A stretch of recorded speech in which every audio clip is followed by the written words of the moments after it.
some hope to die. By these 50 countries, differing so much in race and religion, in language and culture.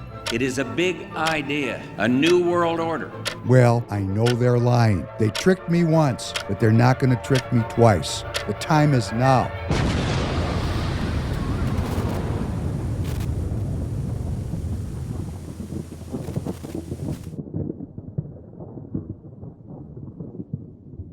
Welcome back to the Professor Penn podcast. David Penn, your host. Glad to be with you as always on this Thursday night, the 31st of July. Oh, yeah. Yep, That's it's correct. 30th. We're pre-recording on the 30th. But Good morning, Mr. Tanner. Good morning. Mr. Tanner tried to lead me astray, but I pivoted deftly to the truth. Fantastic. Glad to be with you. This is a episode number again. 225. 225. I'm very pleased to have in studio again, candidate for governor of the great state of Minnesota, Phil Parrish. Welcome back, Phil. Thank you. I'm happy to be here again. I'm very excited. I was thinking about, well, what are we going to talk about now? Because I have to, come up with some ideas. And a lot of times when we have guests, because it's so Minnesota-centric, we lose some of our national viewers. If you're national, if you're not in Minnesota, hang in here, because we're going to be talking about really important issues for every state. And I want to frame out this conversation today to start out as if you are the governor of the great state. You have won the election, but the Democrats have maintained their control of the Minnesota House and Senate. So we have a new Republican governance in the governor's seat, but you have a government around you that is opposed to you. Right. Okay, this happens in many states, correct? Right, And this is right. not an infrequent thing. Right. We may see this nationally in the midterms where Donald Trump is the president, but if we don't get our game organized here in the Republican side, we may find ourselves no longer in the majority in the House, for example. What does a chief executive, what is your plan? Because you must be thinking about things like, what can you do when your hands are semi-tied? What is, and then we'll talk about what you could do if you had legislative control. But what can a governor do when their hands are basically tied? What is your plan for that? It's an interesting question because I've been researching it a lot. I've been writing about the first 100 days. That came about because of programs like this and because of some forums that I participated in and some town hall meetings and people asking for substance. So how can you, or what are you going to do? And what's interesting is I'm discovering as I research and prepare for in that first 100 days, what can I do with executive orders? What statutes are applicable to support me? What precedents do we have in court? And I'm finding more and more ways to actually, with substance, say to people, the governor can do a lot. And so there are legal precedents. There is statute. There is executive authorities that can be exercised. And one of those is, for example, just exercising the fact that boys shouldn't be playing in girls' sports. And we can back that up in court and we'll win. And bringing the flag back. For some reason, bringing the flag back, which sounds really minuscule to all the concerns, but bringing the Minnesota flag back has actually caught fire on social media. And it's pretty exciting because it's more than just a flag. To a lot of people, it represents a systemic issue in our state where the people's voice has not been heard and it's been stamped out. But so we have a legislation that is primarily Democrat. Say that happens.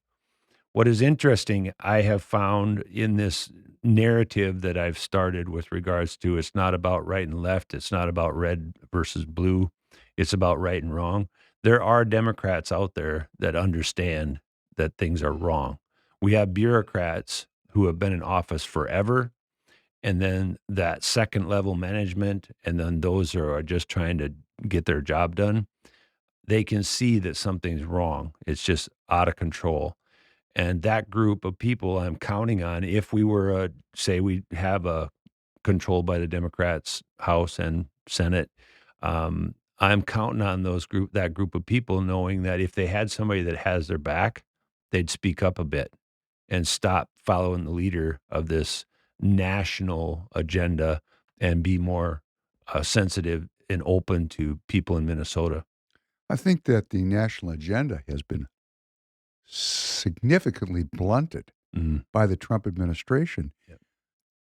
But I don't think it's that significant yet in Minnesota. Mm. And, I think Minnesota is a bastion of leftism. It is a center, it is like the incubator of these ideas. For example, Mm. our election laws here in Minnesota. Well, we just had the thing with Secretary of State Simon said he would not turn over the voter rolls to the federal government that requested to review them. And I'm a policy wonk. I read the federal election law, and I was reading through it, and I said, "Man, this seems rather familiar." Mm. It's Minnesota's election laws. So if we get a all Democrat program going here sometime in an unfortunate future, Minnesota being the incubator of leftist ideas, our election system would become the federal system. And just for those of you who would like to take a small, I don't know, just a bit of history, Amy Klobuchar, our senator, she sponsors bills like, we need more air traffic controllers in Mm. we're going to beautify the lakeshore of Lake Superior. I mean, she's very careful about what she does because she is harboring significant ambition, Mm. but she did come out to sponsor, the sole sponsor of the federal election law. And had Kamala Harris won, and had the Democrats had control of the House and the Senate, Minnesota's election law would have been federalized. Mm. So we're sitting in a state, for some set of reasons which we could discuss downstream tonight, like why is the state this way? I want to get to that. But I want to stay kind of locked in on that first 100 days. And let's forget about the House and the Senate. What are your priorities, and I'm going to say this as a constituent. Man, we need some leadership here in Right. Minnesota, because when you're lost in the woods, someone's got to show up and say, "Follow me." Mm. Where am I following you? Yeah, we can reduce taxes, and we will reduce taxes. We can put a freeze on all mandates and make sure that we back off of these nonsensical regulations. We can call the House a special session if necessary to reduce taxes. If they're not going to follow some executive orders, we'll bring whether it's controlled by whoever, we'll call a special session and make sure we reduce taxes. A lot of people argue about some really bold ideas of just why is there any gas tax or why is there any this tax? But we can start with a more sensible approach. We don't need the Social Security tax on our seniors. We don't need to play this game with essentially Minnesota has created a game with our seniors in Minnesota who take a lot of revenue down south. And that's just a fact. It doesn't have to be that way. They don't have to be in that game playing with the state revenues and taxes. We can also make sure that these property taxes are leveled off and flattened out, because some would like to completely remove property tax. I think that's an awesome goal, because there's a whole nother discussion, a rabbit hole you and I could get into with regards to servitude that our government has put us in. And do we really own our property or not? But taxes can be reduced because we will actually implement a strategy to completely do more than Doge ever dreamed of in Minnesota with regards to removing this overhead. The amount of money Minnesota spends on overhead, or what I would call overhead and just running a business, Fixed cost. It's just unacceptable. It's insane. If you and I were approached with operating a budget the way that they do that, we'd be laughed out of the bank. We'd be laughed out of the room. What are you doing? You can't run a business like that. And so why are we letting them get away with it?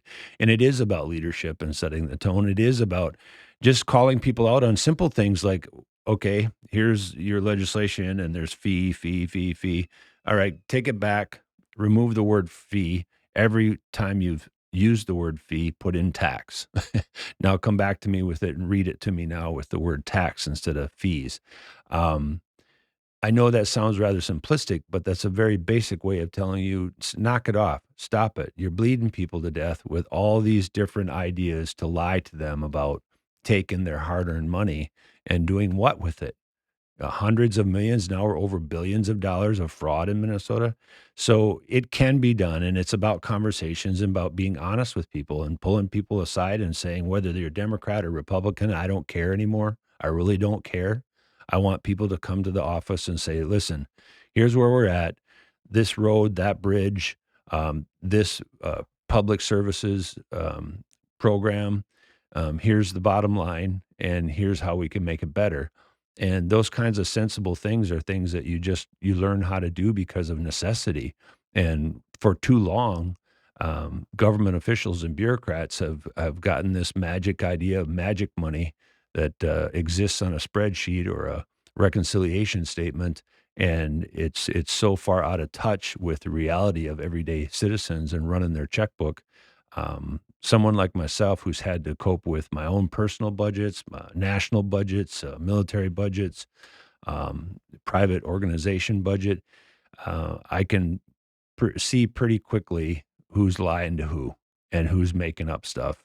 So let me just summarize because I want to make sure I'm tracking correctly. Because with my question, my opening bid was, what would you do if you were the governor, but you didn't have control, Mhm. Republican control of House and Senate?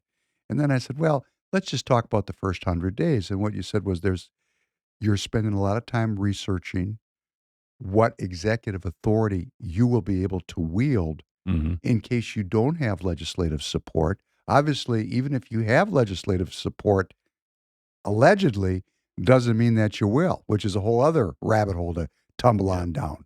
But what you're saying is, and I want to try to translate this for myself. You're saying that, am I right in interpreting that in your travels? Because what you're doing is you're talking to voters. Am I hearing correctly that the voters' primary concern is related to the finances of the state and the tax levels that they are saddled with here in Minnesota? Is that what you're finding as you travel? Yeah, the two top topics are tell me the truth and tell me how you're going to fix taxes. Everything from gas tax to property tax, especially property tax. Property tax comes up every day, and people are being saddled with the load of um, state revenues that they really aren't responsible for any part of. It's disconnected from any part of their daily lives. They're getting frustrated to the point where they're just throwing their hands up. Some people are actually so frustrated they're just moving out of the state. Okay, so the opening 15 minutes, you're researching these executive orders to understand the power. So Mhm. you go in ready to rock Mhm. with a plan.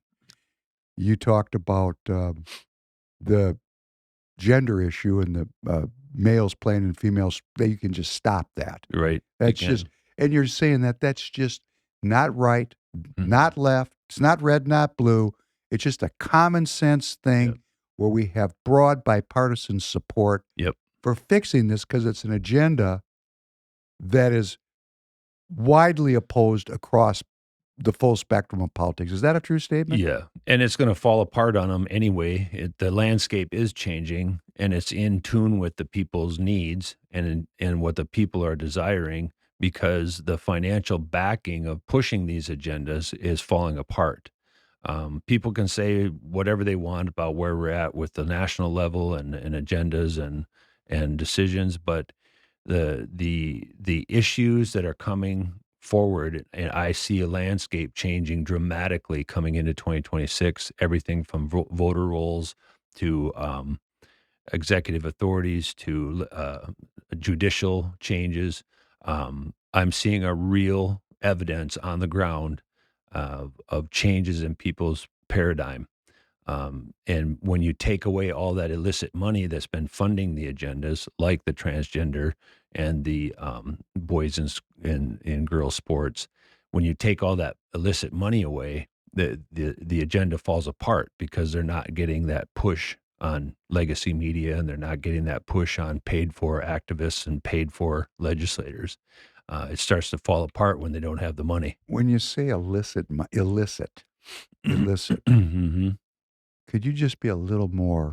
So illicit funds, in my definition of illicit money, pushing these legislators and these bureaucrats, it's a large people with really deep pockets, and a lot of them were connected to the illicit funding through USAID, for example. And it's not over. They're still finding ways to funnel money through different government federal sponsored programs. The primary focus around all the fraud in Minnesota is a lot to do with all these LLCs and all these shell companies and layered companies to hide the real actors in the background. And the real actors in the background are getting their money through preordained ways to get it through federal funding. So I call that illicit because the taxpayer does not have vision of or transparency into how or why that's happening. So that those illicit funds get directed the way that very small group of people choose to direct it and choose to emphasize and amplify specific agendas or ideas. When that money is stifled or stopped or at least choked a bit, other people like yourself and your podcast, my program, hundreds of programs across. I'm on Minnesota Lady here coming up in a week or two. I'm on her podcast. More of us are getting our message out because there's not as much noise in the room. And so these people that have been amplifying all these agendas with what I call illicit funding, where you're lying to the taxpayer about where the money is going, that's illicit funding to me. Because it's not transparent. Correct. So the number one, I mean, I'm interested in this because what I'm hearing, I want to make sure I get this right. When you're talking to a lot of people Yep. and they're focused on the money, right? Yep. Does anybody make the jump to government's just too damn big and we've lost our ability to self-govern? Have we moved it from the material to the spiritual, where people are taking responsibility for their own self-governance, that they want to recover their own self-governance? Is that come up any place? People talk about that? Yes, they do. And they are, in my view, and it's based on evidence of going around talking to people, the legacy media is so far off track with this subject that it's actually helping my discussions about this topic, because people are really truly seeing, yeah, the government is so big and so out of control that they can't even see straight. They don't even care anymore as to how bad it is. They just know it's bad and it has to be fixed. And this overreach and this bloated bureaucracy has to stop. And people are actively searching for ways to stop it. I have a group of people, I won't mention the gentleman's name, not because it's a secret, but it's been inspiring me to write an article or probably even a small pamphlet about rethinking money. I have a couple of economist type mentality people who are really pushing me with. We were talking last night. I'll call him Mr. A. He'll know who he is. We were talking last night for almost an hour and a half, and he's really on me about, how our streets and infrastructure are funded, and why is there debt? Why are we, if we can print money, why are we printing money and circulating it through programs? Why aren't we printing money and building bridges and infrastructure, and it's with no debt? And some of the discussion for this Mr. A and three or four of his associates, you might get a little bit lost in the concepts and lofty thinking, but it's really not lofty thinking. You can't dismiss it because there's precedence over hundreds of years of precedence of how money is working and why, and how debt. One of the most important things that he said to me, I said we're sounding a little off a rabbit hole here, but what has really caught my attention is changed my way of thinking. Why, if we print money to put into circulation, and then we get it to people through essentially loans and debt, there's no money printed, for that program or that idea. The amount of currency printed to deal with the debt or the interest payments is not printed, Phil. And oh, that's really interesting, Mr. A. What do you mean by that? Well, essentially to put into play currency, put it into the flow, only enough money to deal with that initial concept, but then there isn't money in that concept or that initial printing to actually deal with the interest payments. I'm not sure if I'm explaining. No, it you're right. you're doing just fine. We're You- getting dangerously close to the Fed. Keep going. So, right.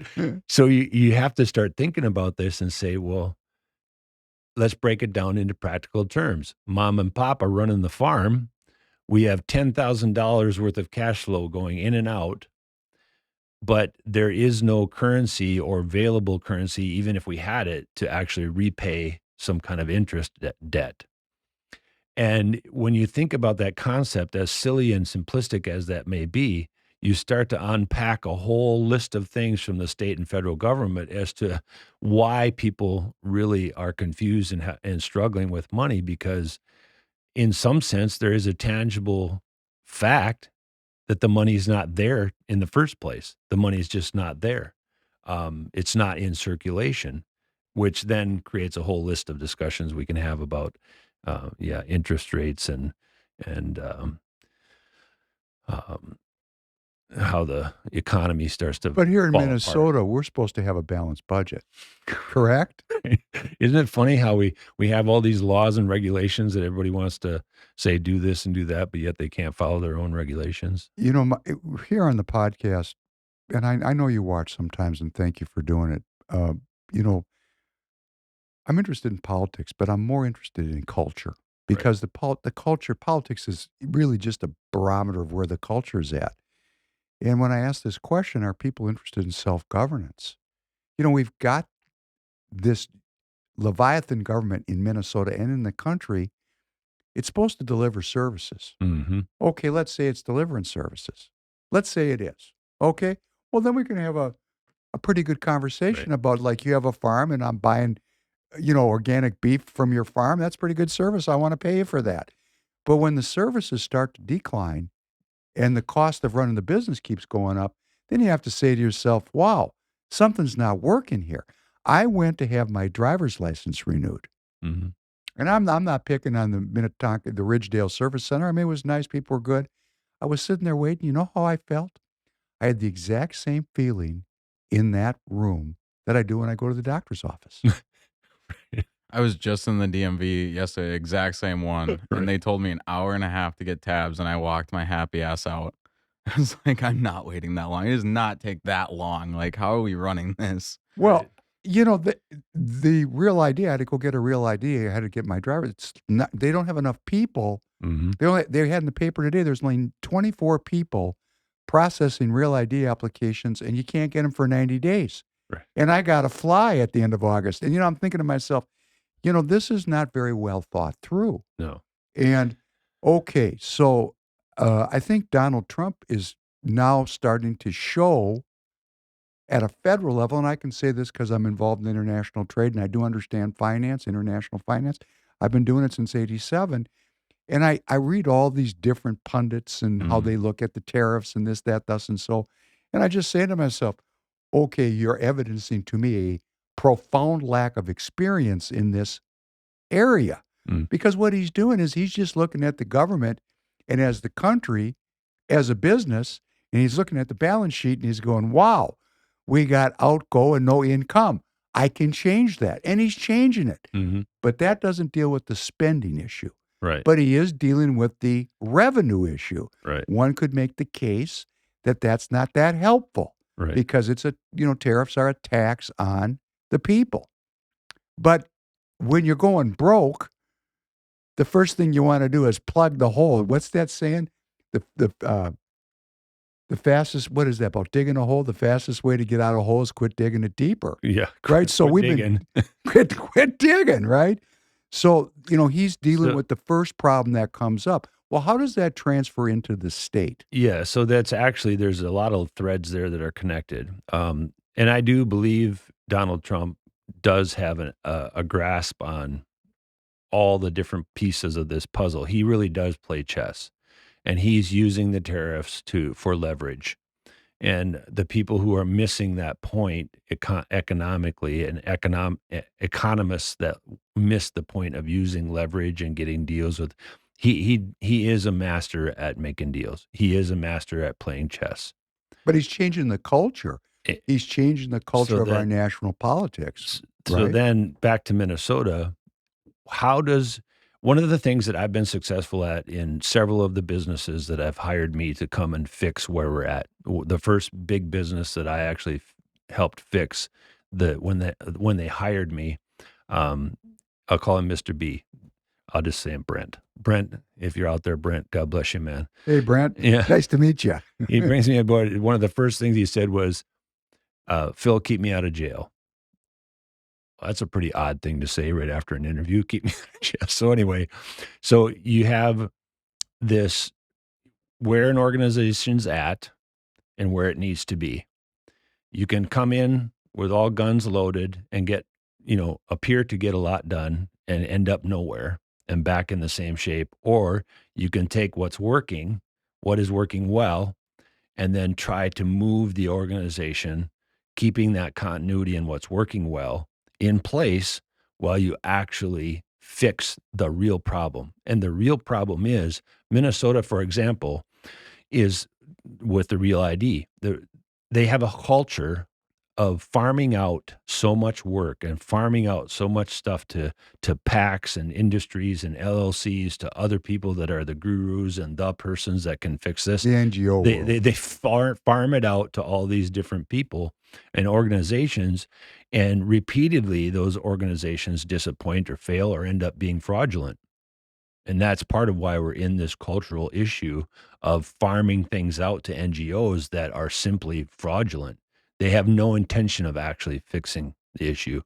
The more and more I talk to people across the state, and then a few of these bureaucratic, low-level and mid-level people are reaching out to me, they have real experience and real knowledge about how to fix what's going on within their own departments, with their own agencies. And we can tap into that and assure that in-house we have good people that are really smart. They understand the problems economically. They understand the problems why the services aren't getting to the right people. They understand why the autism and disability funding is being manipulated and squandered. They understand how and why the home care health industry is getting manipulated and squandered.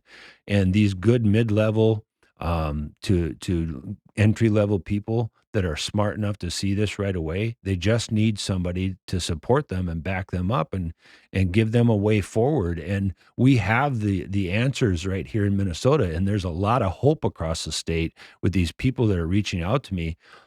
Too many people in the industry or in politics or in the know, they immediately look at someone because of how they're dressed or how they speak. They immediately dismiss them as, well, not relevant.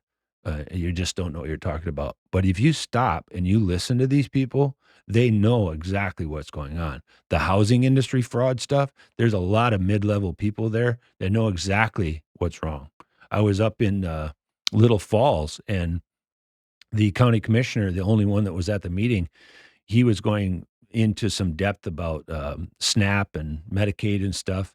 And what was interesting, although he wasn't using that to expose this, by accident, it brought to the surface how his office and his staff are going to have to make some changes to assure that things get done properly. Well, whether that was an intentional outcome or not, I can't say, from the federal regulations, but he's onto something, and people are going to have to change and do business differently to assure that they're not getting exploited. And so these agencies, these mid-level people, the commonality is we can fix this internally, and we have good, smart people. There's a glimmer of hope going across Minnesota in multiple different areas, financially, services, because you're right, to your point, if we're not providing the service, if it's not actually having the proper outcome, What's the point? so Well, I want to try to dial into this to make it really focused. You said something that perked my interest. said that when you took over an organization to heal it, so to speak, the first thing you want to say is, what's working? Mm-hmm. What's working? Because you Right. don't want to mess with it if it's working. What's working in the state of Minnesota from your perspective, in Minnesota as a state, as a culture?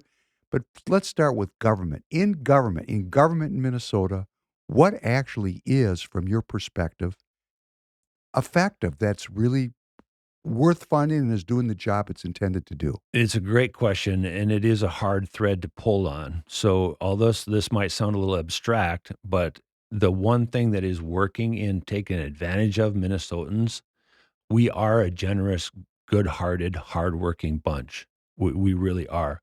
And to me, that is the majority of Minnesota. So although that doesn't sound like a mechanical piece of the puzzle, it's more of a philosophical piece of the Cultural puzzle. piece. But the bottom line is to capitalize on those good, hardworking, decent people that know right from wrong and amplify their voice and amplify their courage and their willingness to work hard and help them with a way to make things more efficient and more effective. The things that are working, Oh, so slow down. I want to make sure I'm getting this right. So you're saying what's working in the state, the backbone of what's working is the people. Mhm, We have a good stock of people here, correct. and they're hardworking, and they're caring, and they're generous. Yeah, And of course, we live in a beautiful state, which Mhm. is also an asset of living here. Yeah. The natural environment here is outstanding. So the backbone of what's working from your perspective, if I'm getting this right, and I added in the beauty of the state because it is a wonderful place Yeah. to live from a physical beauty perspective, natural perspective. The people are good. Yeah. We have good people here. We do. Okay, so that's what you want to work with. And you're saying you want to amplify the voice of those people and the efforts of those people and spread that goodness more widely throughout the state. Okay, how do you do it? So in a couple of organizations, initially in my administrative career, that message, whether I articulated it or not, that message was in my head and heart somewhere. And so my effort was to help those people really focus on and spend their energy on the things that they do well in their program. The particular school that I was helping was it's Girard treatment programs. There was wonderful things that they're doing for children, and there's wonderful programming ideas, that philosophical, cultural niche that they were fitting.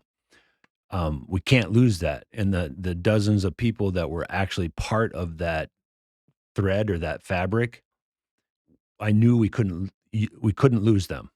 We had to maintain that. Yes, they had problems. Yes, they had their own little things that had to be corrected, and no, this is not compliant with, some basic standards. But if you supported them and had them focus on what they're doing right, it's kind of like a sports analogy. If I envision making the basket and I practice making the basket and I keep on manifesting that I'm going to win, you start to win. And so these basic concepts of how we deal with the staffing and how we deal with the programming and how we deal with managing, delivering services, if you fixate on what's wrong all the time, you're going to manifest more wrong. If you fixate on what is going well, the things that are going wrong become less of an amplification, and the things that are going right become more and more manifesting success. You have to correct what is wrong. You have to point out what is wrong, but you have to help people fixate and project and manifest what is good and just and right. And so much of our state in the legacy media, they constantly fixate. This is a little off topic, but the mayor thing with Minneapolis, what is everybody focused on? The worst person, the worst personality, the worst culture. And I'm not talking about race, color, creed. I'm talking about just intellectually and morally broken ideologies on national TV, on local TV, on local. If you fixate on these intellectually and morally broken concepts and ideologies because you're getting clicks and, clickbait, I call it, you're going to get more of the same. But if you focus on the Michael Jordans, if you focus on the Alan Pages of Minnesota, if you focus on, the people that are actually successful and doing things good, you can start to manifest things again, I know that sounds philosophical and a little abstract to people, but it's a basic principle of our human condition. If we fixate on what's right and just, we'll work towards what's right and just. If we fixate on what's corrupt and negative, we're going to manifest more corruption and Well, negative. that's a very that's a spiritual concept. Have you ever read the book As a Man Thinketh? Mhm. That I book, believe so. It's a that while book is ago. essentially what you are talking about, that we are our thoughts. So if we focus on the negatives, or we're constantly trying to fix problems, well, I guess that can be a good thing. But like, you know what I mean? Is like if you're constantly focusing on the negative, everything is going to be negative. Yep. That's Well, what, that's I think what Phil's talking about is Yeah, about what is really exactly. working in the state, which is a right. great population of hardworking, good people. There's people listening all over the country, and every state has a similarity in this respect. Mm. The state delivers certain core services. Let's just go over them for a second so everybody knows. I don't want to get down into the weeds. I'm talking about the major domains of state government activity. Can you list them out for me so I understand what you see them as?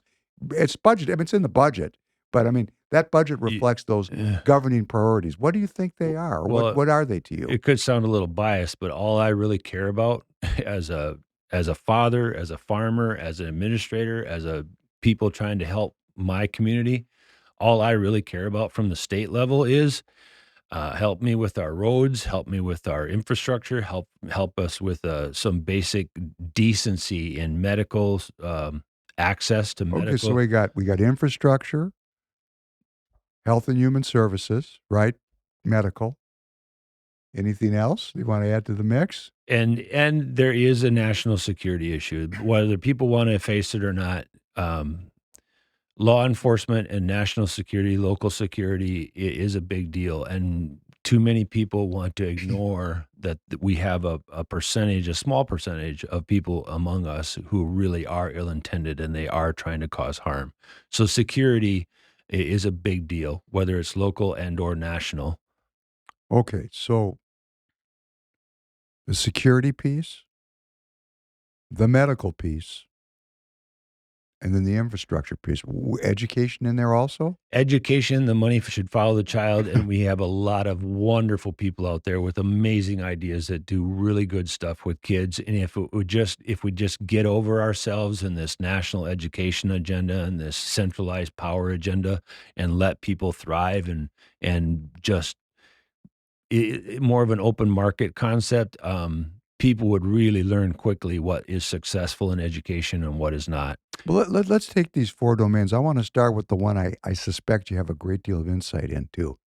At a state level, as the chief executive officer of the state, let's talk about this national security issue and local issues as it relates to Minnesota. What's working in the state right now, and how would you take what's working and optimize it? You notice I'm choosing my words very carefully, Yep. building on what we're talking about. I'm not saying let's focus on the problems. Let's talk about what works and how do we optimize it so it's more effective. So, law enforcement, again, what works is you have a lot of good people who are really well intended and they do good work. They work hard. Amplifying their ability to not have to worry about some counterproductive agendas or counterproductive narratives and just help them fiscally and to be more efficient and responsible and responsive to their community. Health organizations have been way too centralized, and this whole concept about centralizing into this conglomerate where there's some kind of unheard of control in the distance somewhere, it clearly hasn't worked. It has to stop. And the thing that does work is the community hospitals and the community. There's doctors out there right now that are starting their own, that are getting no recognition whatsoever, that are starting their own community-based health programs and infrastructure. Why are we spending so much time? I was doing some research in the last couple of days with, yes, we have an abbreviated season for construction, abbreviated season for having to do. And yes, our environment here in Minnesota makes things really complicated with maintaining infrastructure. But why aren't some of the innovations that I've seen and heard about through text messages and emails, why aren't some of those innovative ideas getting to the surface? Is it because of the bureaucracy getting in the way? Is it because of regulation getting in the way? But we have wonderful people with wonderful ideas about everything from the types of materials to use with roads and bridges and communications.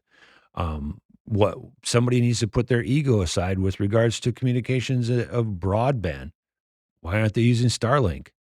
So all of these concepts, if you put your egos aside and just start looking at practical ways to solve problems, a lot of these good things that people do and have knowledge about can be brought to the surface and tried. And is somebody going to do something wrong? Is somebody going to make a bad decision? Sure, it'll happen. But is that any worse than what we're experiencing? So again, it's about philosophical pieces tied to natural, like tangible things like this product works and that product doesn't. Why are we building a road this way with this base that constantly has a problem in this part of the country with regards to temperatures and thawing and freezing? Why isn't it this type of material for the base, which has been successful, versus this proven unsuccessful? And why do we keep going there? We know why that is. Because it's a business. Right. And we're getting more and more funding. Right. Okay, but I want to go back. I want to drill into these really specifically because, we've got a lot, there's leftists that listen to Professor Penn podcast because they Yeah. show up and they comment. Yeah. And I want them to feel at home here, and I want them Yeah. to know that we're trying to develop politics for all Minnesotans. And they have concerns about policing, particularly in the cities, Mhm. specifically to policing issues in the cities. What can the governor do? What can the legislature do with the governor to address the concerns of our urban residents who are ill at ease with our police? Stop playing politics and stop lying to people and start listening to, I wish I could remember I'd drop his name all day long. A black gentleman in Minneapolis that has a podcast. He's actually, Reverend Tim. he's getting his doctorate in educational administration. I I don't think know he's who been you're a talking about. teacher for a long time. And somebody threw his podcast at me the other day and I started listening to it. And if our politicians and our bureaucrats would stop playing politics and just start listening to people and what the needs in the community are and start amplifying hot talking points or hot topics with legacy media and start just listening to people on the truth on the ground, so to speak, you'd get a long ways. And then listen to what's going on with the law enforcement, how they've kind of developed this culture of tiptoeing and sidestepping particular controversial ideas or controversial decisions and finding maybe not so good ways to creatively get around policing issues. Again, if they had somebody that has their back that would reassure them that they're not going to prison because they smiled wrong or because they didn't smile, these law enforcement professionals would have a lot of really good traction in their community. These law enforcement officials who are managing their next position, their next bullet point of how they're going to get to their next Pay level. If they had a leader like a governor like me who would step in and say, enough of this nonsense and take a look at the different law enforcement officials that are actually making a difference in the community and raise them to the bring some light on them. Again, it's about that philosophical piece of fixating on what's right and just and keep manifesting that versus manifesting this broken ideology. And a lot of it comes down to all these different subjects, this intellectually and morally broken logic stream that sometimes seems to be almost a disease lately. You see it every day. You're talking about it almost every day. We're seeing it in our families. We're seeing it in our colleagues. there's this intellectually and morally broken logic stream for all kinds of subjects that can be successfully confronted and done away with. You don't have to be thinking like that. You don't have to accept what you've been trained to accept for the last 50 years. Can you give me an example of that? Something that, so people could really get a practical view of what you're talking about. Is there something we could just drill into in that way? Because we're really talking about cultural issues now. When you start talking about Right. broken logic streams, Right, of course, that underlies all of our problems. right, We don't have a common language. Our culture, although people talk about diversity in very positive ways, it's not turning out positive. This is the broken logic stream, okay, where you say diversity is our greatest strength. Okay, great. Can you show it to me? Where's it working? Because all I see now is confusion. I was driving to the studio today. I was thinking, man, part of my job is I'm so in touch with how broken everything is. It's like I'm drilling into all this, and I'm thinking unity, unity, unity. yeah, I don't want to sound like the party, but right, I'm not talking about that kind of unity. I'm talking about a kind of a cultural rally point, which you're talking about. Your campaign is based on, it's not right or left, it's not red or blue. Let's get to what works and what's right, what's right. just, what's good, what's true. And we are doing a lot of things culturally which is not right and just and true. And I'm going to go out on a limb, and if you're a leftist, and I know where this comes from because it's a radical idea of freedom, but we're doing a lot of things medically that is not right and just and true. It is free. We're free to do so. We're free to experiment. But when you see the results of the experiment is broken lives, are we going to change? Well, we have a broken logic stream. So what's a good example of that? How can we take one area and say, come on, guys, come on. I'll try to pick one of dozens. Or interesting recent experience.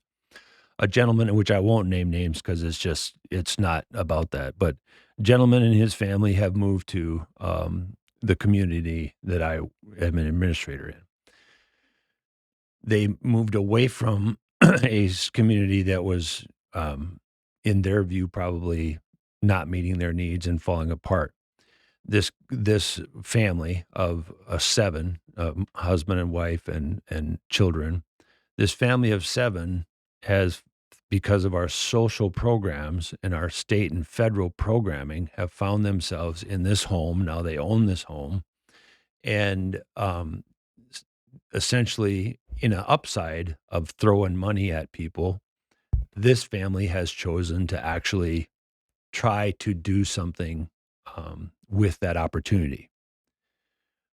But they're finding, as they have gotten into this situation, a lack of actual tangible support, and evidence, by the way, of how fraudulent it is, because they could certainly take the money and just run or do whatever they want. But this family is trying to do something different.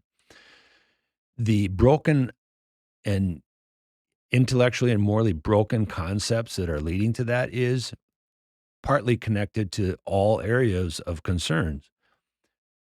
People, not of any particular race or color, and this concept of just, well, it's easier to just, yeah, we'll develop a program. We'll get the need filled with this amount of money in this group of people, and it doesn't take place. And then people like myself and my community, he comes to my office, and I have no business dealing with his water heater, but he has no money left to deal with the water heater and fixing the water heater. Why I say it connects to the intellectually and morally broken logic streams is because there's too many people among us, which is a small group, by the way, because the hopeful part of this We're back is to this illicit flow of money that's funding these ideas. you have this group of people that, in their broken logic and broken morality, think they're doing something good. And truth is, they've actually enslaved this family into a life of servitude to a bunch of either mislabeled or mishandled ideas and ideologies that now they've got to pick up the pieces and try to figure out how to make it work. And good people in the community are have to step up and have to go over and try and help him start his water heater because he has no way of understanding even how to light the pilot light. So to me, that is one example of how our people who sit on high and just throw money at programs and try to be good people, they don't have a good logic stream. They don't have What a, you're saying that the underlying philosophy, and say we were just talking about this on the Tuesday night podcast. I made the comment, it's an experiment. We're experimenting continuously with human consciousness, human politics, human religion. It's not that long ago we were living in caves as the crow flies, right? So we're trying to do the best we can, and people jet out in these directions. And I think you're right. Folks that I hang around with would say these people are bad people. I don't think they think they're bad, and they probably are trying to do good, but the logic is broken. And I say it a little differently. The evidence, there's a broken feedback loop because they're looking at the data and they think that things are getting better, and they're not getting better. And we're putting more and more money into programs that are not getting things better, which then taxes the citizens more and more, which then breaks down our social solidarity. Mhm. And we're not looking at the feedback loop right. If we could get into government a more honest, Mhm. not honest, more accurate assessment of the results of our expenditure. This kind of pissed me off. It just really pissed me off. All of a sudden, Trump got elected and they started the Doge thing and they started looking at all this fraud with USAID. And then all of a sudden, the Minnesota Republicans in the House and Senate jumped up with all these indignation about all this. This fraud's been going on my entire adult life, and I know about it. I mean, Yeah. It's right in your face. Now, did you all in the legislature not see it? Or were you part of it? Is this a giant theater show now until it passes on by and we're back to business as usual? Because what government is a very poorly run business. Mhm. Now, if you talk to my mother, who's an ardent leftist, she'll say government's really not a business. Mm. That's the orientation of people on the left. And that's something we have to talk to our brothers and sisters on the left about. Because government is dealing with tremendous amounts of money, huge employment bases, and delivering services. It sounds like a business to me. And if you have a business like that road you're talking about, we're using materials that we know don't work, Mhm. but hey, we got to rip the roads up every 3 years because, hey, what a great business. And we never want our budgets to shrink. And we don't talk this way. And I don't know what the people on the left think about this. I mean, are we just going to keep expanding government till it's every person works for the government? I mean, this thing is completely, as you were saying, it's out of control now. This broken, this is me. I don't want to use the word we. I believe in self-governance. I want the smallest government possible because I live in a republic. Mhm. I don't live in a communist state. And in fact, if you're a leftist and you're listening, do you know that a Republican form of governance is promised to every American citizen in the U.S. Constitution? Mhm. Now, it's never been challenged because the courts say it's not judiciable. But that was yesterday. I don't know what they're going to say tomorrow. Maybe this will become an area of judicial action because we can't lose our Republican form of governance and maintain ourselves as a republic. Ye- So that's what this government is doing. It's crowding out the very nature of republicanism. Well, and it's crowding out the basic nature of human condition. I mean, the human condition is eventually, the sad fact is, we've seen it over history, hundreds and hundreds of years of history. The human condition is going to get into this pattern of, I hate to be so corny, but there's several social media memes out there and cute little videos. In good times, we develop weak men, and in bad times, we develop strong men. I would say that's pretty accurate. Yeah, I don't know. I when I'm listening to your message, I feel like it's the younger voters. It's the people my age, because we just recently were talking with Richard Barris on episode 221, and he was talking about how we feel so disenfranchised, and a lot of us know that there's a problem. Mm-hmm. We just kind of accept it as status quo because what the hell are we going to do? If So- our parents didn't do anything, the millennials aren't really doing anything, what are Gen Zers actually going to do? I'm seeing a lot of hope, actually. some good kids. I'm calling them kids, but they're not kids. Right. I mean, Young adults. At 16, 17 years old in my life, I was doing things at 16 and 17-year-old that for a long time now, people wouldn't even hear of doing until they were in their 20s or 30s. And I was doing them at 16, 17. Yeah. We're back around to this. We've got young people coming up asking questions like you, or can we do something about this? And they're starting to find some traction as to saying to themselves, well, why not me? Who else is doing it? You clearly aren't doing it. And so, I had a dozen thoughts while you were talking, and now we're on to this again. It's about a philosophical piece, but yet a tangible piece. You have to be able to put into action ideas to grapple with the challenges in front of you. And I think there's a huge opportunity coming with young people and people of all ages and people of all race, color, and creed. Really, they're coming back because socialism doesn't work. Marxism doesn't work. The human condition eventually kicks in, like these young people that are starting to say, well, can we do something about this? It's starting to kick in. The human condition is starting to come. And that's why the republic is so important, because our republic, our constitutional republic, was built on that knowledge that the human condition is going to find a way at some point, and it will fight off this onslaught of socialism, who are actually ill-intended people. They sell lots of pretty stories and lots of pretty concepts, but eventually socialist, Marxist, communist ideologies, the human condition eventually kicks in, and you have Braveheart, or you have the Magna Carta come to the surface and say, we are a free people. God has created us to be free. Leave people alone. Why do you have to sit in your ivory tower saying that all culture and race must live like this? Everybody must have a standard of living of air conditioning because Minnesota is so miserable. Everybody must have a standard of living because of heat and centralized heat and floor heating in Minnesota, because everybody deserves that. Everybody doesn't want that. Leave people alone and let people thrive and grow and learn. And who is some white person or black person or Asian person to sit on high and say, we need to move this group of people over into this industry, into this region, because their life will be better? Who told you you have the authority to do that?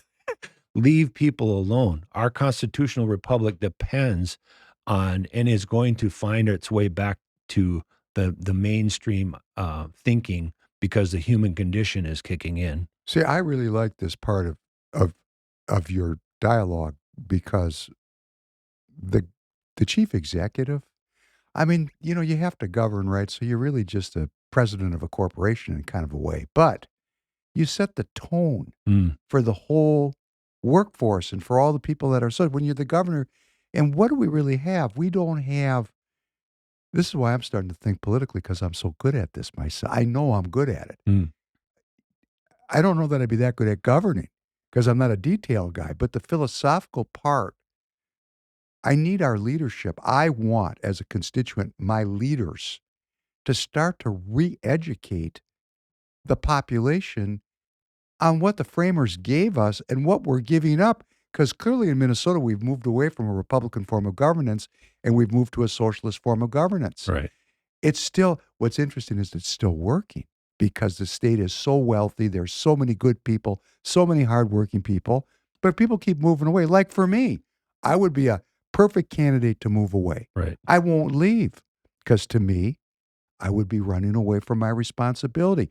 So I think about all the Republican Party candidates that I know by name. I'm going to be kind, because I'm trying to be kinder. Right. They lost their elections and they moved out of the state. Right. And some of them are listening to me, and I'm going to tell you who you are. You're a friggin' coward, and you're only interested in the money. You don't care about the suffering that this governance is bringing upon the people. Right. And we do care here at Free People Radio. I care. And I'm giving up a lot of my discretionary free time in the golden years of my life to work for young people like Tanner's generation. And you know what Barris told us, and Richard Barris is a very noted pollster, the greatest growth in Republican support has come from 20 to 29-year-olds, particularly from Hispanic and Black males. Mm-hmm. They're looking for an opportunity to get something out of this deal.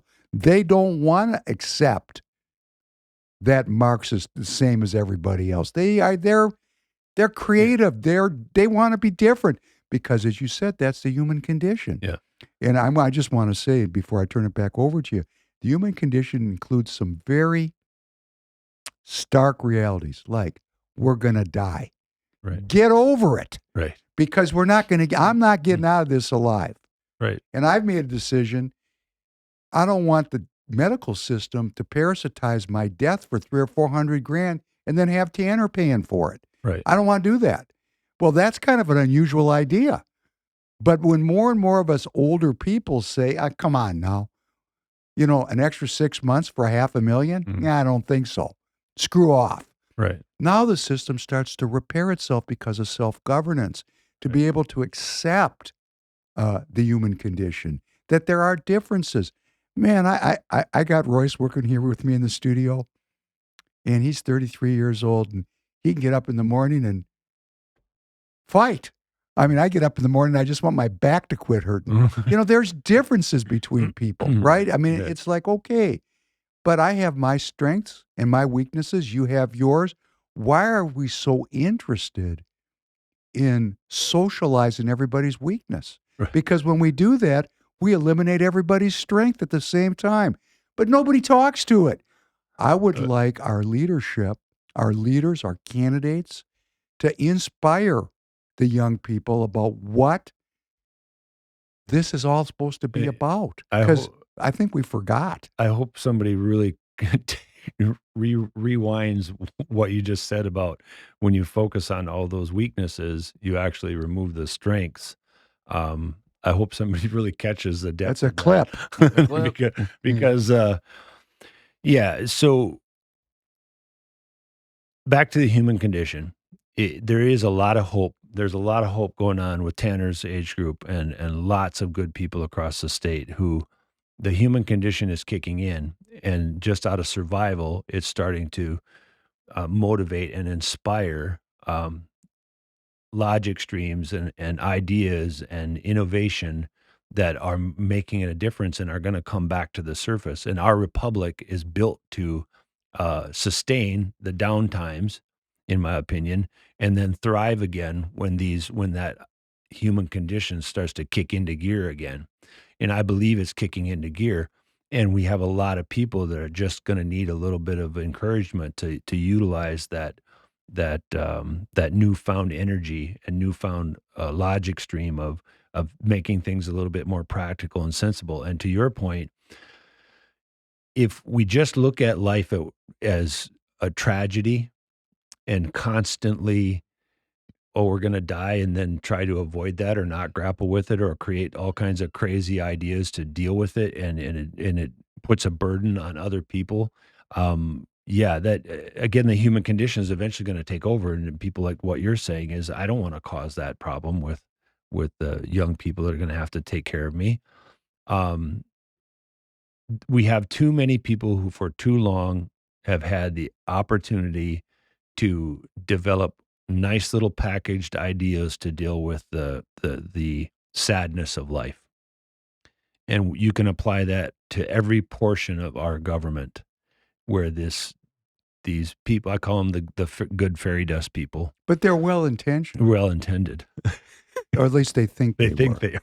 Right. And so you develop all these, and then they throw the little meme or the little bomb, the fairy dust bomb. Happy fairy dust bomb over the fence, and then they're nowhere to be found to put into practice what they came up with for an idea. And I know that sounds oversimplistic, but that's essentially what's wrong with every portion of our government and our governance. Is this, good fairy idea is a good fairy idea bomb over the fence, there's no one coming from good people. I mean, the feedback loop is broken. They're not looking at the results. And of course, when you fairy dust bomb a bunch of money, there's a lot of bad people that show up with their baskets open saying, I'm going to take this. That's the part that I think regular, good, hardworking citizens don't recognize. is the grifters are in there really seriously, intentionally taking everything they can get that's not tied down. We're seeing that in Minnesota right now with all the fraud. Yep. It's kind of stunning, isn't it? The grifters, that's a really good way to put it. I'll use a barn analogy. It's going to sound a little bit abstract, but, I can clean the barn and make sure the barn is really cleaned up and looking beautiful and good for all the animals and really healthy to come visit the barn.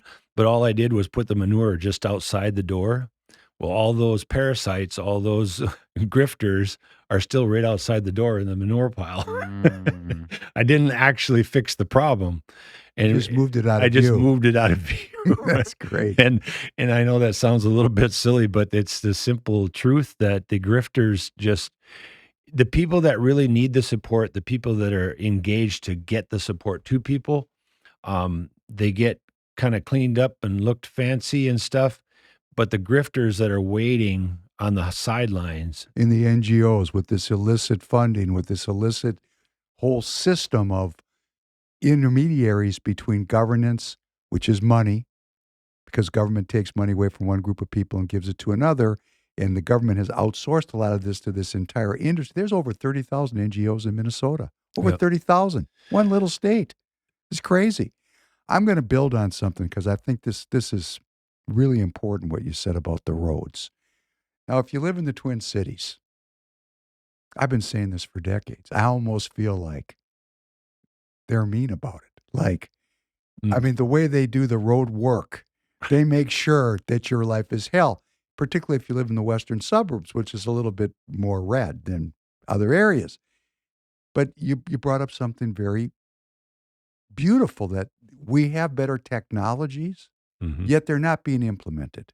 Right. Right? Right. Because there's a business model there that's working for some of the people in that revenue stream when the money is taken away from us and government is the intermediary, takes a commission, which is the salary of all the workers in the government. That's their commission.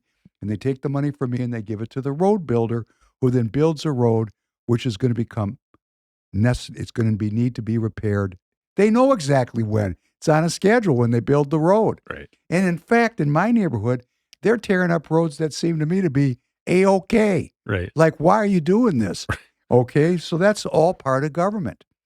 But a road, you said infrastructure is very important. Well, there's no more important thing than the human infrastructure of the state. You said that's the great strength of the state. Our education system. I mean, we're spending all this money on education. Tanner and I were talking about that.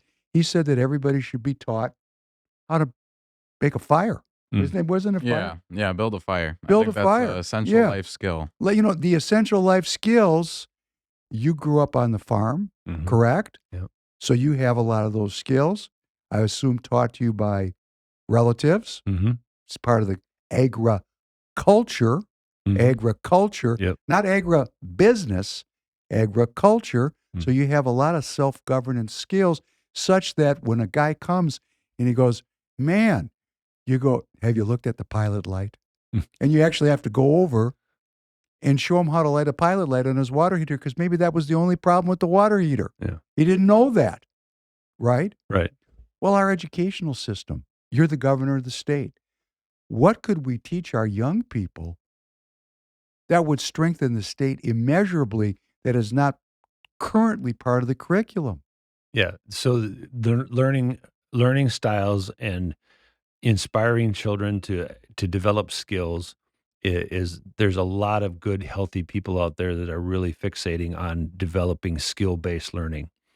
And it's not getting the attention that it should be getting because we're so fixated on these ideological things that have nothing to do with skills-based learning. And so we can, as setting the tone and coming in with executive order, we can stop all these DEI, LGBTQ plus on it. And that's not to diminish anybody's particular physical or health needs. It's just to say we need to actually have some skills. Some of these ideological things are meaningless if you can't start a fire, if you can't start the water heater, if you can't figure out why the outlet doesn't work. And it's, don't laugh, but literally had to help an employee that should know better. None of the outlets are working because the breaker switches popped. Oh, I mean, and so GFI switches, there's a little button on the little outlet there that you just got to reset the GFI switch. It's real simple. And it sounds silly and almost insulting to the people, but No, it's not, It's- because the urban dwellers are so Oh. disembodied from the natural way. And it really goes into this healthcare expenditure, because if people don't know how to enhance their well-being, Mhm. then they're going to be sick. Right. And we don't really do a very good job teaching No. our young people how to compress their morbidity and extend their their longevity. And I'm looking at this and I'm thinking, come on now, we're spending billions and billions and billions teaching people. And I'm not here to argue with the ideological aspect of it. How about that? How about the missing piece? How do you live a long, healthy life? Right. I mean, why are we teaching people some of this other stuff when the fundamental building block, which could reduce costs across a whole range, it would reduce policing costs because people would be well and they wouldn't be pissed, How, for example. how many people die per day because of just simple skills of everything from driving to operating a piece of equipment? How many people are dead every day because of just what some people could look at and say, well, that was really not smart. yeah, something we talked about yesterday on a podcast, because also like following that conversation of things that should be taught in schools, we talked about gun safety, because the third main killer from firearms are accidental deaths. Mm-hmm. People just looking down the barrel, playing around with it. Right, and you laugh at that because like It's- the first rule is you don't point the end of the gun. But that even goes into a deeper issue, and it goes into the issue of the sanctity of life. Right. That's a sanctity of life issue. It's an awareness issue. But if you don't have a belief in the sanctity of life, then you're going to be a little bit more cavalier with a weapon. Yeah. In farming, there's I think I mentioned it the last time I was here, that there's a group called, they just call it Farm Fathers Against Raising Morons. What a group. I love it. It's just so practical, and it so speaks to so much of what we're, because and the sad thing is most of my real learning was done on a battlefield, literally, or at the farm where you could literally Or in the lose an classroom. arm, Or in the Yeah. classroom where you or could on lose the your ball. dignity. on the ball field where, I'm going to get crushed by that guy if I don't, and these practical things become so abstract and unobtainable when you sit in this bubble learning all these ideological things and trying to avoid harm or trying to avoid, is kind of to your statement a little while ago about when you're so, I remember how you said it now, you're so focused on the weak, or what did I tell you to remember? The weak. Oh, I was the- saying when you socialize people's weaknesses, and then you lose the eliminate, strengths. You Yeah. eliminate their It's creativity. the same thing with these skills. You're so fixated on creating this bubble where everybody's going to be happy, and that's not life. That's not practical, and it's not appropriate. And these same basic principles can be applied to governance and to making decisions in the governor's office. Protecting people from inevitable realities is not kindness or compassion. If you're a kind and compassionate governor, parent, teacher, administrator, you're going to find ways to help people develop skills to cope with the reality of life, not to avoid it. This is very interesting. And this is my, and I'm, you can take my advice and leave it at the table when you leave, but I think these are the issues that are going to get people elected.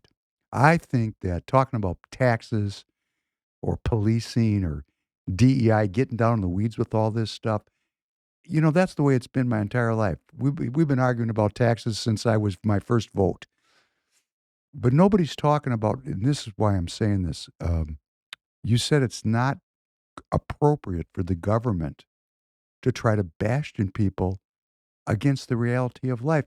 Well, of course, government's going to do it when people have no faith because they have no mechanism to deal with it. I've been working on my faith since I was a child. So when death comes for me, I have some mechanism for dealing with it. One could say that the whole religious path is to just get you ready for the end, because that's nobody wants to go. Well, not nobody, but most of us want to hang in here because even if we're not having a good time, it's better than the alternative. But when we lose that self-governance that comes from self-development, then government ends up filling that in. Right. And it's completely ill-prepared and ill-equipped and inappropriate to do so. And that's why we're losing so much money. Yeah. That's why we're taxing our people so hard. Right. I'm going to tie into something that's really been on my head and heart for especially the last few months. Wouldn't it be nice to just feel inspired again? Yes. To feel excited and energetic and going after a goal and objective. I mean, I've been thinking a lot about I've spent some time back in my childhood areas and talking with people, and I remember being so inspired. I was so inspired that I actually wrote in one of my journals the first year I could run for president. I just I think you're onto something with forget about all of the nuances of governance, of taxes and finance and infrastructure, and get back to, wouldn't it be nice if we had some leaders amongst us who inspired us and just really gave us a sense of hope and courage and wisdom? And I know that, again, that sounds really abstract to the people that just want to talk about money or just want to talk about roads or just want to talk about healthcare. But wouldn't it be nice to be inspired again, genuinely inspired? And I think that's what you're onto is, yeah, it is about faith. It is about how our whole being, not just these tangible things at the moment that might make us happy. Material things. It's this whole person here that has a need to fill, and getting to that point where we're inspired again and hopeful and encouraged. Were you conscious when John Kennedy was president? Yes. Do you remember what that I felt like remember in the when he- 60s, how we felt here? Mm-hmm. You don't have, I think I've said this to you before, for young people, you have no idea what it felt like to grow up in the 50s and 60s No. because it was really, we thought we could do, you talk about being president, me too. We were Right. all told you could be president. Yeah. We all had this feeling like we can go as far as we can. Go, go, go. Right. Because we didn't have this socialist ethos that had permeated our culture. We were all expected, well, like the Marines, be all you can be.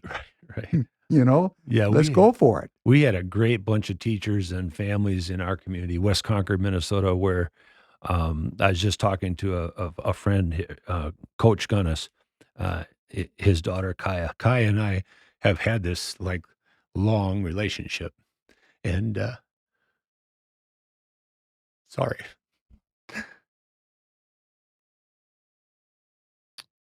Her mother is a big reason why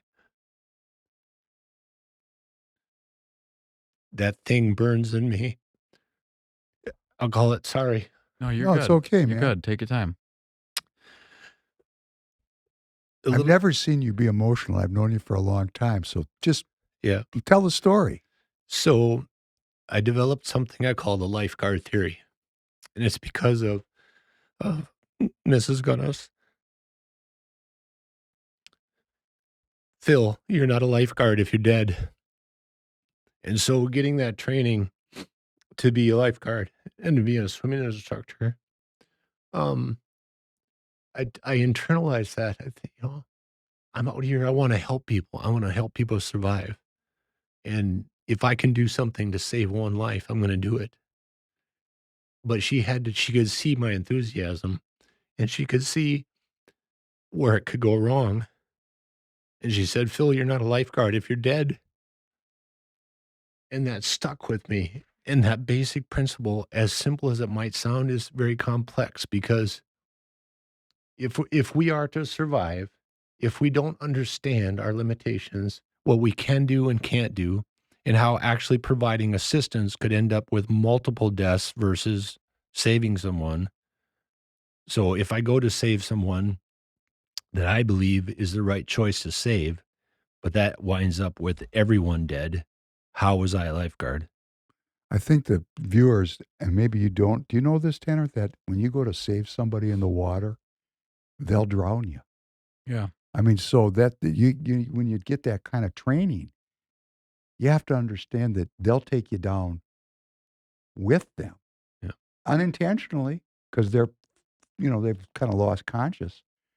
And that's what I think you're alluding to. That training that's a very sophisticated level of insight. And It's it's what- a basic principle that applies to so many different aspects of our lives, where we think we're doing the right thing because of some passionate idea, but in the end, we have to be conscious of the outcome or the possible potential outcomes and make a decision. It doesn't fix really that challenge in the sense of I still got to make a decision, but the concept that I'm no longer the useful um, vehicle to help someone's other people's lives because I've now made a bad decision. That her influence just really changed how I look at a lot of things. I had a similar experience with the philosopher that I read when I was young like that. And I say this a lot. If I'm not for myself, who will be? But if I'm only for myself, what am I? It's the same idea, but a little different, right? Right. Is it not the same idea, but a Right. little different? Yeah. And I think this really goes into the religious frame in the sense that when Christ said, "Love your neighbor as you wish to be loved," we got givers and takers. That's Yeah. just the way life is. And sometimes I take, and sometimes I give. But overall, I'm a giver. I mean, and in fact, if you're out there and you're wondering if you're a giver or a taker, ask yourself, do you got people using you? Because if you got people using you, you're probably a giver. Yeah. And that's not a bad thing. I mean, this is like, Yep. you got to learn that. Because if you get used up, you're no longer able to give. And that's a lot like government. I mean, that's where you're heading with this, right? It is a lot because there's that balance piece that really drives my thinking. There's a difference between compassion of really taking care of needs, genuine needs, and exploitation. And getting that balance because it's not all black and white, just one or the other. There are people that might be on the side of exploiting you, but they really don't understand and they really don't know how they got there. And there's possibility for them to get back in line of having a kind of a purpose-driven life. But then on the other end of the spectrum, that compassion, getting that balance to where you can discern who's actually ill-intended and who actually has something good in mind. Um, that's not an easy part of life. And again, it's back to what I call the lifeguard theory. Yeah, you're not a lifeguard if you're dead. So our state is back to the constitutional republic. We're not a free society if we're dead. And socialism and Marxism is going to lead to death. It's fixated on death. It's not fixated on sustaining life and freedom. Whereas the constitutional republic is fixated on building life and freedom, a freedom to let life flourish. Because that's the most well-being state of governance. Right. This is based on experience and experiment. Yeah. So when you have a Marxist, and there's Marxists that are going to listen to this right in Minneapolis, and I interact with some of these people pretty regularly. A lot of them are young, and a lot of them are very idealistic. And they see the problem with Republican governance because we got the users in the Republican side also. This requires a certain kind of individual faithfulness, which doesn't have to carry into governance as a state religion. It has to carry into governance with, enlightened people that are purpose driven, and their purpose is to do the best they can for the society without getting the boat swamped, which is what you're talking about right now. And I see this in this growing Marxist movement here in the cities. And what I think these people don't understand is just their longevity, just their well-being will be negatively impacted by this form of governance. And republicanism, with all of its shortcomings, which it has, does seem to historically provide a pathway for the best outcomes in this very short window of time we call my life. Mhm. And I want that for my children. I want it for Tanner. I want it for everybody. But to get that, you got to do something. You got to develop the life skills.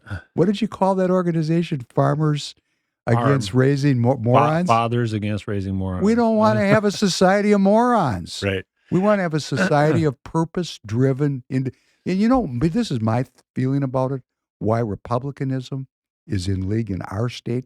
We're having a conversation off mic. I mean, why is it this way between the Republicans and the Democrats? It's hard to govern purpose-driven people. I mean, that's a lot of work to do that. A bunch of free people, man, talk about herding cats. Yeah. But when you got a bunch of people on the payroll, right, then the government has a much easier.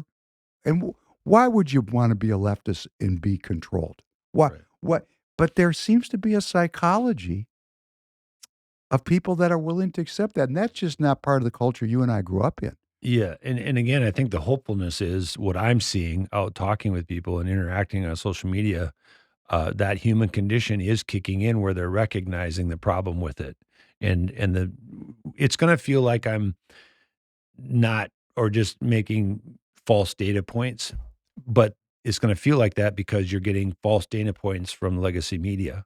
Hey, you got to do me a favor, Tanner. When we put this up tomorrow night, you got to figure out when this conversation got good and say, stay till 43 minutes in.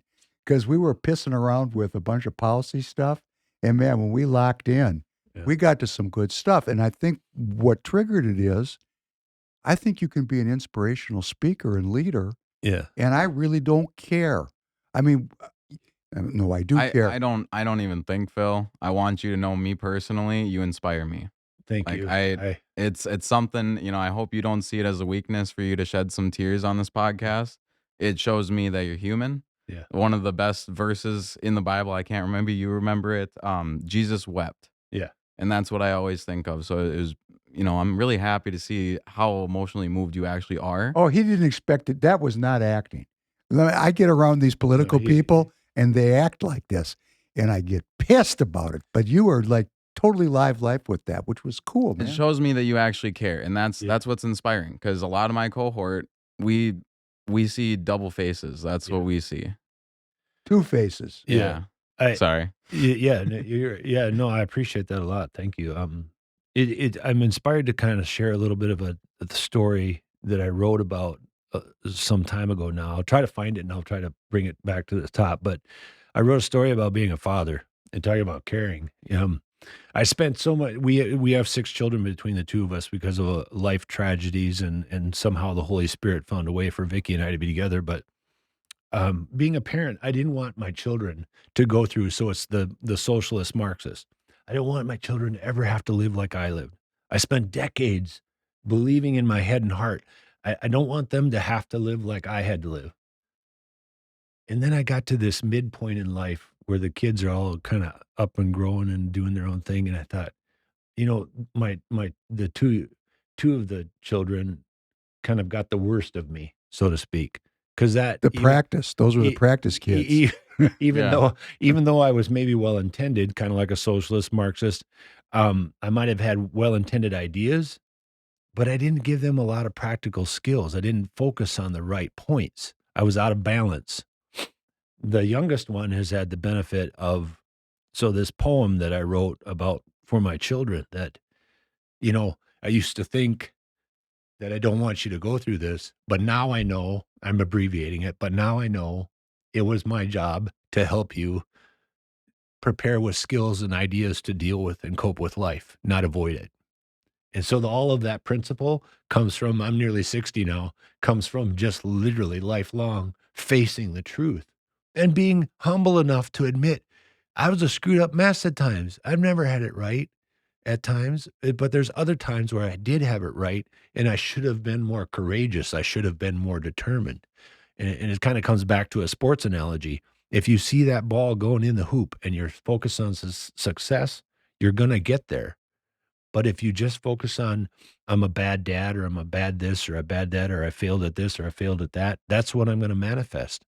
And so it's connected to this poem that I wrote. I'll try to find it. Well, that goes for our whole state. I mean, we have this awful division, first of all, within the Republican Party, which is just awful. Actually, it's beyond awful now. Yeah. It's become just It's intentional almost. yeah. Okay, so and then we got the left out there, which we have this huge gap, and we're all American citizens. We're all human beings. We all bleed red. Right. We're all going to die. Yep. We're all facing the same existential terrors of disease and death and separation and loss. And that common humanity can bring us together. Exactly. And we have to find the political language, because there's life after Donald Trump coming real soon here. Right. And really the kind of leadership has not emerged yet from within either party. Right. And I think it's about starting to speak to what brings us together as people, and to stop always highlighting what brings us to odds with each other.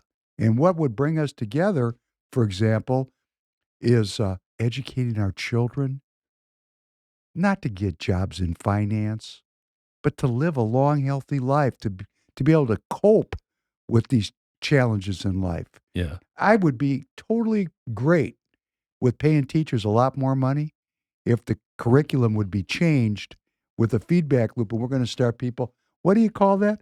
How to start a fire? How to make a fire? Yeah, just how to make a basic fire. How do you who knows how to do that in the city now without a lighter? Right. Yeah. That'd be nobody. Yeah, when I learned it was Boy Scouts, they handed us one single match and they told us, this is it.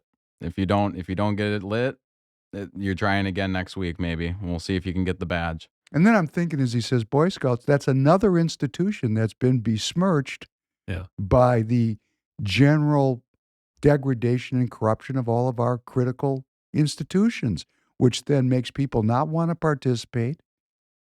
We have to get back to some basic, like you say, it's not right, it's not left, it's not blue, it's not red. It's the common sense of what's true and just and good. Right. Correct? Correct. And you're getting traction with that. Yeah, and there's a lot of hope there. I'm finding a lot of hope there that the great majority of us are actually thinking like us. They really are. And they don't get enough attention. They don't get enough credit for it. And that's unfortunate, but we don't have to worry about that anymore. We have each other. We can have conversations. We have communication devices that we can amplify the common discussion. And there's a lot of people like us there's a lot of hope there. I'm seeing a lot of hope. I'm actually inspired. I appreciate that you're inspired by me, but I'm inspired by just these chance meetings of running into people with these great ideas. That inspires me. And that's part of why I'm doing this, is because I think we can focus on those people that have good ideas and inspiring ideas. And we got to stop dismissing people and putting them into categories, and you're electable or you're not electable, or you're worth listening to or you're not worth listening to. And yeah, that electable thing. Now we're going to go for another 2 hours. That's another scam. That because we don't know what who's electable. Well, or who's not. to judge it? Who's the judge? Seriously. Well, we know who the judge thinks he is. Yeah. But It's supposed to be the people. Yeah. The people are the judge, but well, the people I think are lacking in inspiration. So I'm going to just close by saying we need a new generation of leadership that helps the American people rediscover not the Republican Party, but the concept of republicanism and what it is to be self-governing and to be free, and how that ties into well-being. And I think if you do that, you're going to be out there by yourself, because I think you understand it, because I know your history. Yeah. When you say you learn a lot of life lessons on the battlefield, you're not kidding. No. Unlike some of the folks that we have been subjected to. Yeah. Those are great lessons that make you strong, and share that's critical. Anyhow, it's so great that you came in. You're always welcome here. Yeah. All of the candidates are welcome here. And we're going to have other candidates come in, because we want to, well, of course, I'm trying to steer the dialogue. I want the dialogue to be philosophical, in addition to all these minutiae that, relative to well-being, how much I pay for a fee. Yeah. I mean, it's important. I'm not saying, but the people that are focused on fees, can we get them focused on long life and prosperity? Yeah. That's what we want to talk about. Anyhow, thanks, Phil. Thank you so much for coming. God Tanner, bless. thank you very much for coming in early this morning. of course. All right. Have a good night, everybody. Thank you very much. God bless. Thank you.